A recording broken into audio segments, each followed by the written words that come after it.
Hi folks, I would like to introduce myself. My name is Payal and I am a traveler who also loves to meet people. And I think a blend of both is where this concept of melting pot has come about. In my Melting Pot series, I will be talking to lots of inspiring people from different parts of the world and also from different cultures, whom I meet during all my travels. The common factor between these folks will be the desire to follow their passion and make it a way of life. So step into this melting pot and enjoy the chats. Welcome to another episode of Melting Pot, a series of conversations with guests who inspire and who are change makers. My guest today is CEO and founder of DFW Creative, which is a boutique marketing agency for the world's best brands in the lifestyle industry. This is something that I picked up from the website.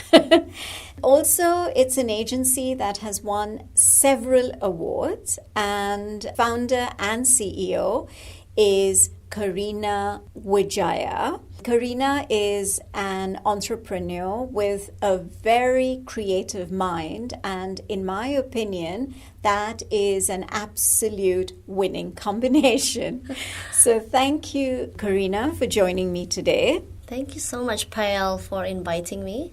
I need to add here, for all my listeners who obviously can't see Charina, is that she's absolutely gorgeous. Oh, thank you so much. So, Charina, tell my listeners and me about you. Are you originally from Singapore? A little bit about your background, and then, of course, I want to hear how DFW Creative came about, and what is it that you do? What is your vision? A lot about your journey. Sure. Well, I'm Indonesian, not Singaporean, but I feel like I'm Singaporean because I have been here since 2004. So that makes it about 16 years in Singapore. Literally almost half of my life, right? So I'm 36 this year. I just turned 36, and I'm very proud to be, in a way, understanding both market, Indonesia and Singapore. I grew up there until about high school, and I have always wanted to study abroad. But my parents, obviously, because I'm Indonesian and I'm female, and they were a very traditional family, they were a little bit afraid to send the daughters overseas. So I had a bit of challenge to convince my dad I want to study overseas. My first destination was actually Australia. But my sis, who is 1 year older, she was sent to Australia, but she was homesick so much that she has to came back to Indonesia. And that makes my dad even more afraid to send the second daughter overseas. Right. So I was like, oh my gosh, I'm a bit more... I like challenges, and I like to experience something new in a new location. I like to explore. And obviously my dad didn't care about that. He was just like, nope, because your sis didn't go through and she came back, not for you. So he was being very protective. He was super protective. I mean, obviously being Indonesian, and at that point of time, Chinese was a lot more protected by the Chinese family being in Indonesia. So everything else, especially my dad, has a little bit more traditional mindset. So he was against all of that until I didn't realize actually back then, now that I looked at it, I actually did a proposal to my dad to send me overseas. Yeah, seriously, I was actually doing a research, Australia, which school and so on, but looking at my dad so firmly reject Australia because it's too far, I thought, the only closest area for me is Singapore or Malaysia. But I erased Malaysia because Singapore I have relatives and my aunt is here. So I thought, okay, that is my last chance to study overseas. So I came to Singapore a lot of times, as any other Indonesians. My aunt is here, so I always accompany my grandma to come here, so I'm very familiar with the place. And I'm a little bit more on the artistic side, so I always aim for LaSalle as the go-to university. So I went there, I take all of the documents and everything, but I also searched the other school, like NAFA and Raffles Design, just to compare, but my go-to school was LaSalle. I bring to my dad, calculate everything. This is my school fee. I've calculated the bus, to and fro for 30 days, and then there's a bit of spare money for me to go watch movie. Seriously, I was calculating my meals plus water and all of these things just so that I know this is the exact amount that I need, and I will not ask a single cent more from you. That's it. I planned it for 3 years. So this is my 3 years plan. No, 4 years because it was LaSalle. So my dad saw how keen I was, and he was like, oh, okay, no choice. I have to let you try. But I have one condition, and that was like the impossible condition that he gave me. You must bring your close friend to go with you. In case you're homesick, you have no way to say, I want to come back. So I'm like, but Dad, that's like impossible task, right? So I guess it was just like fated thing when I share with my girlfriends, my close girlfriends, anyone want to study with me to Singapore? Everyone said no because everyone going to either Australia or USA. Right. Until one of my friend last minute get rejected from the USA visa, and I'm like, you are fated to go with me. Like seriously, you got to go with me. So I convinced her to go with me, but she has one condition. She only want to study at Raffles Design because it was 1 year shorter. So Raffles Design is 3 years. 3 years. And LaSalle is 4. Okay. Yeah. Okay. But of course, the school fee was like 3 times or 4 times higher. So I'm like, oh my God, I need to recalculate my proposal to my dad.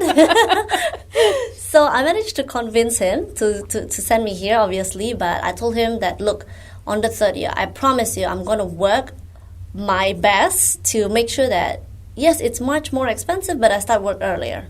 Which I graduated 2.5 years, not 3 years, 2.5 years. Oh. And I started my internship in my 2nd year with the Gate Worldwide, advertising agencies from the UK. And ever since then, the client was kind of like following me. I get a lot more freelance job and so on. So I was kind of like sustainable on my own, even during my diploma time. And it just kind of like followed along the way. So I didn't think of registering a company, or it was like easy breezy for me. I didn't also think of, I want to earn so much more or whatsoever. It was just like study and part-time kind of thing. And it was convenient because I meet the client, I understand all of the graphic needs because I am graphic graduate. But as I have more clients, if I couldn't handle the workload, I pass on to some of my friends who is in graphic design as well, but in Indonesia, because I thought the cost is cheaper. I can mark up certain things and, I can earn so much more. Yeah. That was just like a student freelance kind of mindset. Until to a certain point, I'm like, okay, it gets a bit boring because as freelance, you work on your own. Yeah. Right? So I get married, I have a kid, so I have a 1 year break from my work. And then when I want to go back to work, I'm like, okay, I'm not going to do freelance again. I think I should join a company. So I work with BritishChamber of Commerce. And I thought it's fun because it's a bit more different rather than just graphic. They have events as well. But in between, I work with the event staging company. And they won 3 years concurrently the best event agency in Singapore. Okay. We did Nokia launch with the first dome tent, which is pretty cool, at Padang. That was 2008, I still remember. We did NTUC event. So it was actually a pretty huge project, even for me as project managers and freelancers. And then I vacuumed because I have my son for 1 year. I took care of him. And then when I come back, I joined BritishChamber of Commerce as a graphic designer also. So I learned a lot from my seniors about, the whole thought process. Again, same thing. Clients actually came to me after I left the company. So I was actually dropping a text to the team that, look, actually this client came to me directly. What should I do? Like, they won't come back to you, obviously. Yeah. But I know that if I take this, I don't want to be illegally doing it behind your back. Yeah. So are you okay if I give you 20%? So you had that streak, of figuring yourself out from a very young age. Yeah, I believe I believe what comes around goes around. So I don't want people to do bad things to me as well. So I just want to respect that kind of simple rules. it's easy and to at the break. same time, you didn't want to say no to the client. And it's a win-win situation. I Yeah. know that I lose 20%, but it's not exactly lose. It's just like building the trust amongst everyone. And I did pay them 20% out of the work that I did, but the client was their client. So I was thinking, it's okay. It's just fair game for everyone. Yeah. So that client was actually quite a long client. It was actually River Island. Ah, okay. Yeah, all of the booklet was done by me. Ah. All of the sample booklet, the styling booklet and everything. It was pretty cool. The creative director was so amazing, gave me a very clear direction of what he wants. So I just play around creatively with it. So I loved it. I loved that project. And how many years were you with them? They were my client for consecutive 3-4 years until the creative director left the company. Oh, okay. Yeah, okay. so he stuck by me. Like, he loved my work. Right. Yeah. So I was taking it easy until I joined. When I was with Dickley, I met my ex-business partner there. He's a very creative person, but I'm more towards the business mind of it. Like, there is a creative process, yes, but how do you monetize that? I'm more towards that part of it. So he came up with the idea of Digital Fashion Week because he was inspired by Burberry world first live streaming fashion show. So he saw it and he thought, why not? We were discussing, and then why not we use it for a bigger purpose? And I'm like, I actually kind of like that idea. So to me, it was like a test project. We use it for the Fashion Week concept, not only a fashion show, and we use it for the upcoming fashion designers, not an established one. So it was perfect because a lot of designers at that point of time, 2011, was closing their business literally because there is no demand, and the market is very small. H&M and Zara opened in 2011 December, if I'm not wrong. So you were focusing on the designers within the region or global? It was started. We were starting very small with Singapore because that's where we are. So just we didn't even think of supporting the designers internationally. It was just came as we grow along. Okay. But the first step was actually Singapore designers. We felt, oh my gosh, the support by the government in Millennial Walk was closing. The crowd was pretty bad. There's no crowd actually. So the designers was basically, we have several designer friends that I came to know about, and they were like complaining about the businesses, doesn't go well and this and that. So we thought, we know a couple of clients, couple of people, brands that I work with, that my ex-partner work with. We can put up some concept and make it into a awesome marketing platform for independent designers. And neglected businesses that a lot of people don't really care about, they don't understand. Now a lot of people pick it up, but in the past 2012, it was still no one cares. No one cares. So it was the moment where they opened H&M next to Cine Leisure, and one of our designer friend has a store there at Cine Leisure. It was doing all right. He invested about $2 million to his business. And I think Cine Leisure has a lot of young brands and a lot of fun brands, right? Yeah. And so most of them are local. No, in fact, only one of them are local there, and the others was at Millennial Walk, which totally no crowd. And the rest is scattered everywhere. There's no one housing place for them. Right. And the thing is, it's not only having a store, it's having the marketing. How do you market yourself? Precisely. Yeah. That was what we positioned ourselves as a marketing agency. Initially we were PR agency and event agency. So we thought, we can help them out, We can put up some proposal, put up some idea, which we did. So we called ourselves Digital Fashion Week. We meet up. So that's what DFW stands for? In the beginning, yes. In the beginning, we started off as Digital Fashion Week with the core idea of supporting independent designers with the marketing platform that we created for them. Right. So we put up a simple proposal. Because of my graphic background, I'm able to put up like a pretty cool proposal. And also my ex-partner creative process. I'm putting it into a business model. Right. Which is sponsorship coming on board, sponsorship proposal and all this. We meet up with YouTube and Google as our first, it was like a deal breaker. If they said yes, we go forward. If not, we forget about this, let's just do an event agency. So we met up with them, the country director, I can't remember the name. He was such a cool bald-head guy. And he saw a proposal, but he's cool, he was like this American guy. He saw our proposal within 5 minutes. I love what you guys did. Go forward, we'll support you 100%. So we were like, oh my God. Unexpected, but wow. Unexpected. This is it. This is like the unicorn idea at that point of time. So we go crazy, we go all out, but we knock on literally hundreds of doors, present until I felt so dry, because in a day I can meet 6-7 potential sponsors. Out of 8, you got rejected 8. Like seriously, you are nobody. Who are you? What is this crazy idea about? How am I going to know this event going to be successful? Despite the fact that you had YouTube backing you. Yeah. Despite that. Yeah. Because it's the new idea. Yeah. And it's not cheap to organize such idea.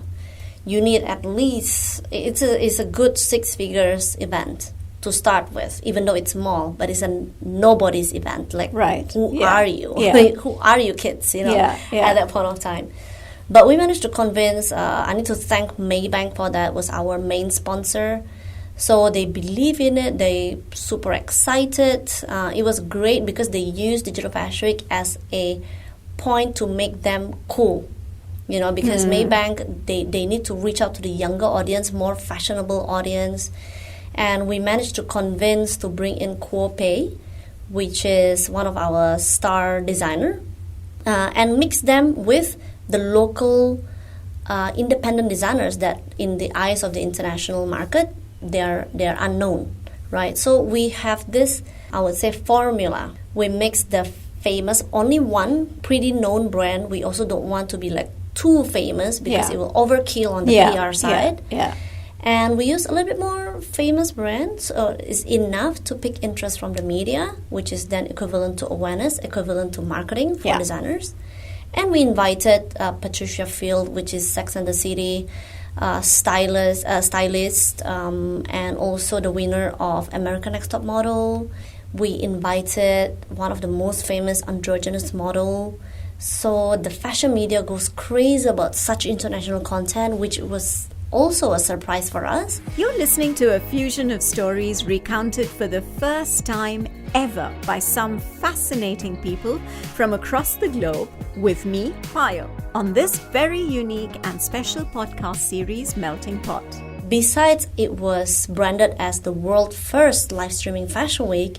We have all of these international names come to Singapore to support Singapore designers. That was what's so amazing. That was the about USP. It. That was the USP. Yeah. Because the Singapore designers at that point of time, no one wanted to support them in a way. We have a platform that was embracing international brands compared to the local brands. So we were like the underdog, like who is this smaller players, inviting not big names, but okay, it's pretty interesting. There's American Next Top Models and so on. Media goes crazy about it. We have Volvo as our sponsor as well, Coke. So brands starting to take a look at this platform as the platform for reaching out to the fashion people, to the younger audience, but making it a little bit more hip. Second year, we've got British Council as one of the main sponsor. We've got Naomi Campbell on the second year, which is crazy. Yeah. We've got international media came on board, NBC, CNBC, and a lot more, NHK and all of this. We generate 400 million outreach for the show, for the platform. Right. Which equivalent to basically share this outreach for the designers. Right. Yeah, that's huge. Yeah, precisely. That is huge. And Naomi Campbell was working for the local designer. So that was what makes it so exciting, because no one embraced the local designers as we did. We put so much effort for them. And obviously, it was paid off because sponsors is also paying us in a way. Yeah. But the more sponsors that we get, we invested back to the platform. 2013, we've got Naomi Campbell. That was the second year. Third year, we expand our IP to Thailand. So we have Siam Piwat group bought over our IP to organize Digital Fashion Week in Thailand, Bangkok, for the next 4 years.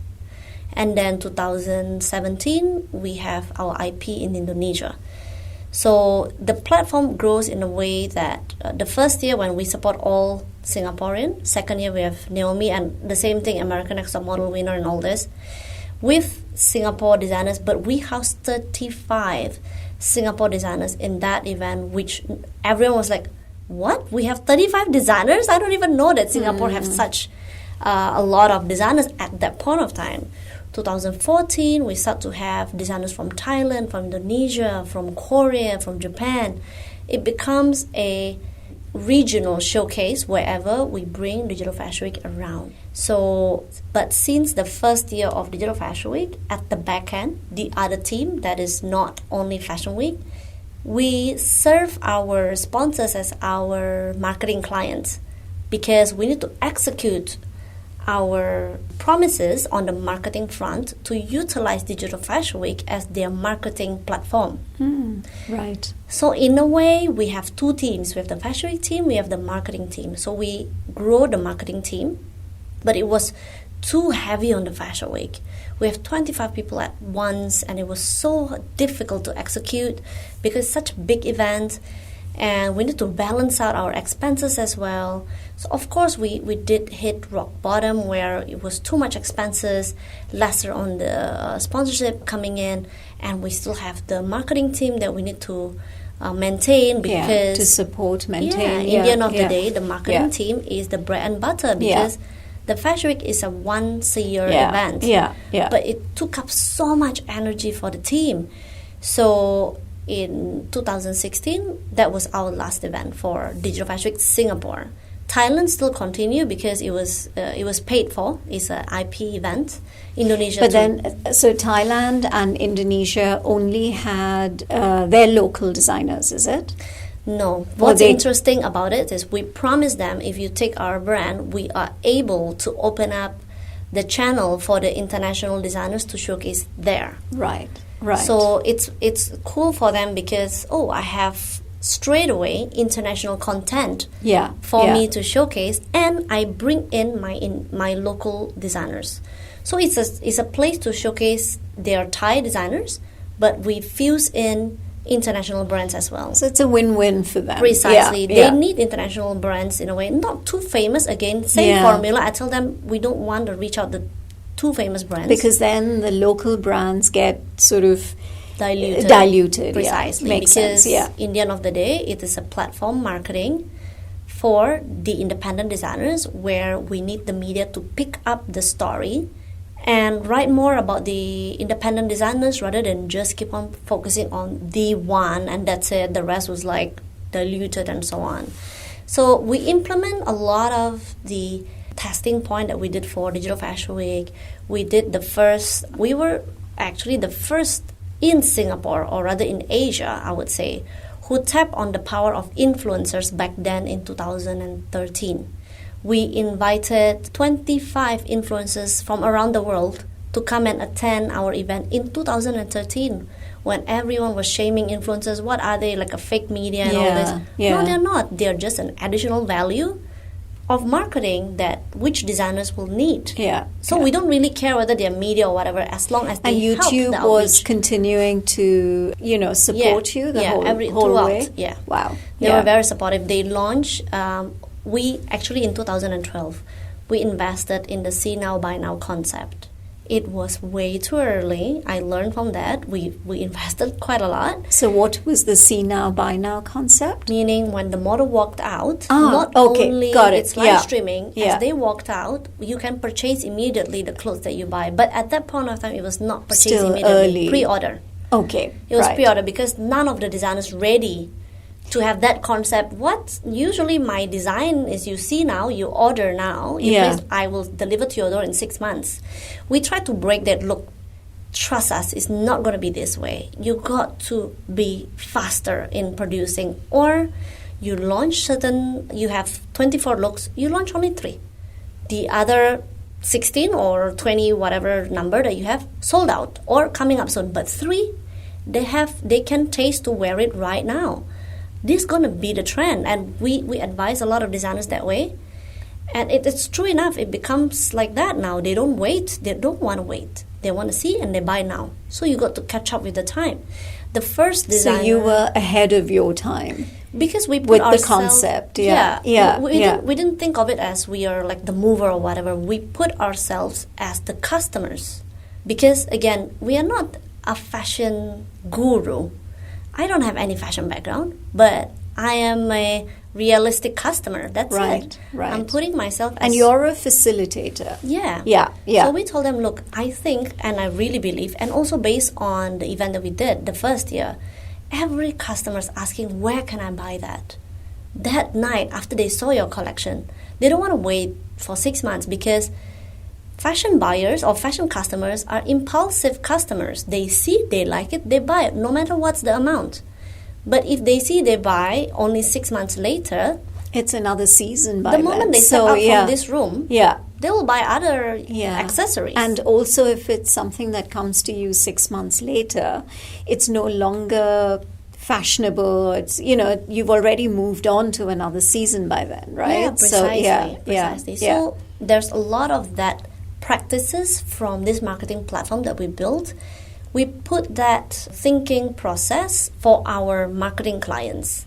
So it becomes much more makes sense that, I understand why you're going there. I understand that it's not just a testing ground. It's literally you putting yourself as the end consumer.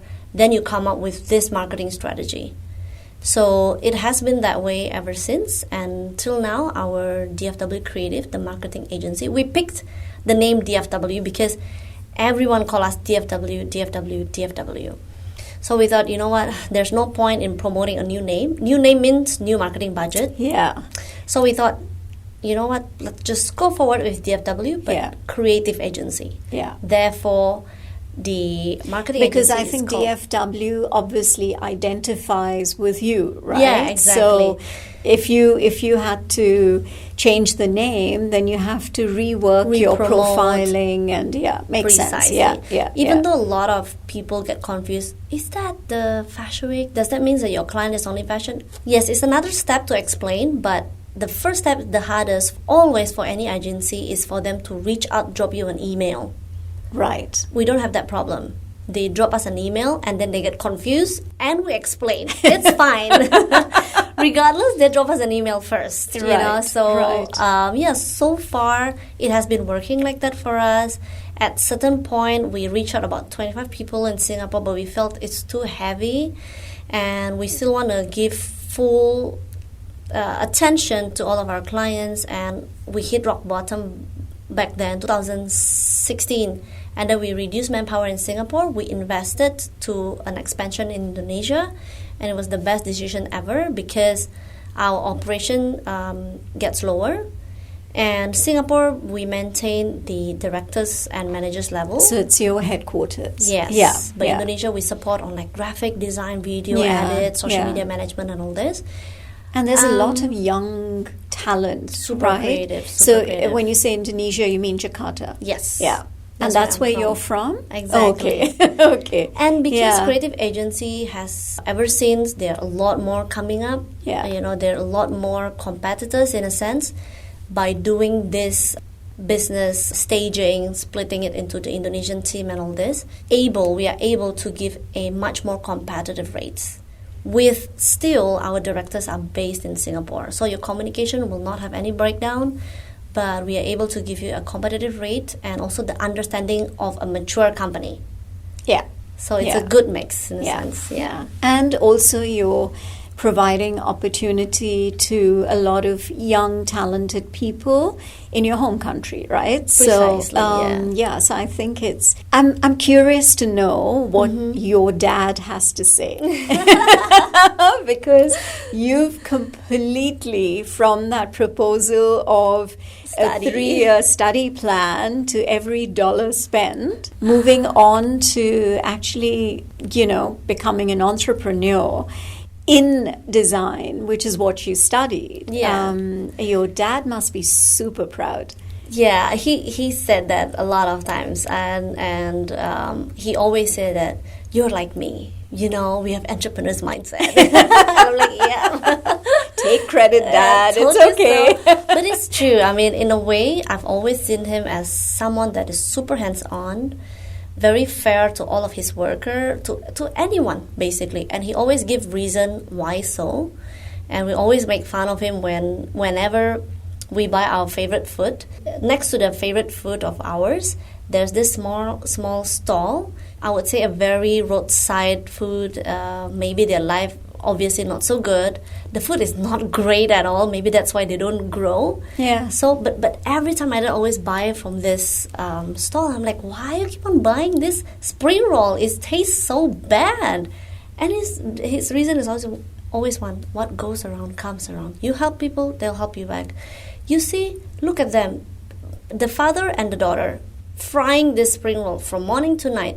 Nice or not, I will buy every time I walk past. But seriously, until today, he always do that. Wow. But he never really eat, none of us eat the spring roll. He just buys it. He just buys it. And he doesn't want to give the money because it's disrespectful. Yeah. So he buys it. You know, so that's always stuck in my mind in a sense, like what goes around comes around. Yeah. That comes from him, really. And obviously, like fair practices in the office, all of his staff, his team is respect him like a friend and also as a boss.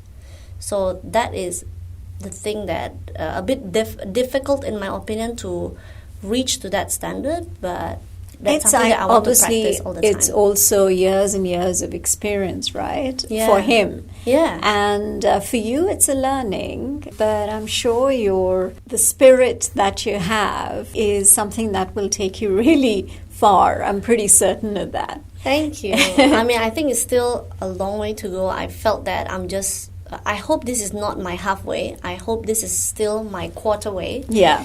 Because I always believe dream higher. Seriously, I think my dream is beyond my capabilities, but I still put it there anyway, and I just try my best. And when I look back to where I was, actually, I have ticked several things in my box, in my career to-do list, but I think I still have a lot more list that I want to accomplish, and I want to see 5 years later where will I be. That's always my. I always try to push. So you set 5-year goals, is it? Yeah, I hope in 5 years I've arrived to that stage that I will be able to automate a lot of the businesses that I am trying to plant right now. Wow, awesome. How old is your son? He is 9. Okay. This year. Okay. Absolutely adorable. The easiest son that anyone can ask for. Wow. Yeah. And given, the amount of headspace that you probably need towards your business, if he's easygoing and adorable, like you said, super. That's so special. He was very special.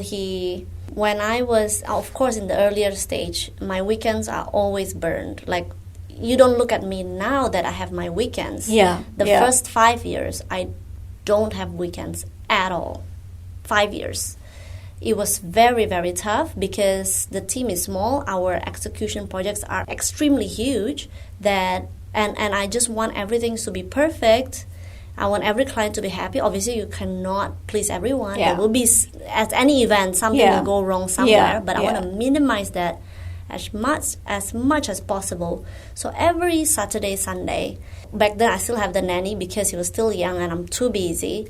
I always bring my nanny and my son to the office until about 1 to 3 p.m. I put certain things in the office that he can play around with. Right. iPad so keep study and all him engaged and at the same time with you. Yeah. Yeah. For 5 years. Wow. Solid 5 years. And after that, I really try my best to reduce. But by then, he's already primary one, needed a lot more attention. So luckily, I managed to keep up with my work and reduce certain things and make the right decisions at that point of time. It was hard to actually reduce my Singapore team and then more to Indonesian team. I think that was the best decision ever. Then I can balance out some of my time and a bit more picky on certain clients that come on board. and maximize the revenue and the profit, of course, with the client that we know they will be happy to work with us. Yeah. Wow. Awesome. I hope it will keep continue growing to the stage that I wanted to in 5 years' time. I'm sure it will. With your spirit, like I said, Thank this, you. This whole very positive attitude that you have, you're going places for sure. Thank you so much, Charina. I really enjoyed this chat. Thank you so much. Charina is very, very dynamic, and clearly from a super young age, she has developed the art of being an entrepreneur. I think it comes naturally to her. Every new idea becomes an opportunity for her to explore. I love that spirit. It's been so inspiring indeed to listen to Charina. Keep getting inspired by personal journeys of some amazing guests on this very unique series Melting Pot with me, Payal.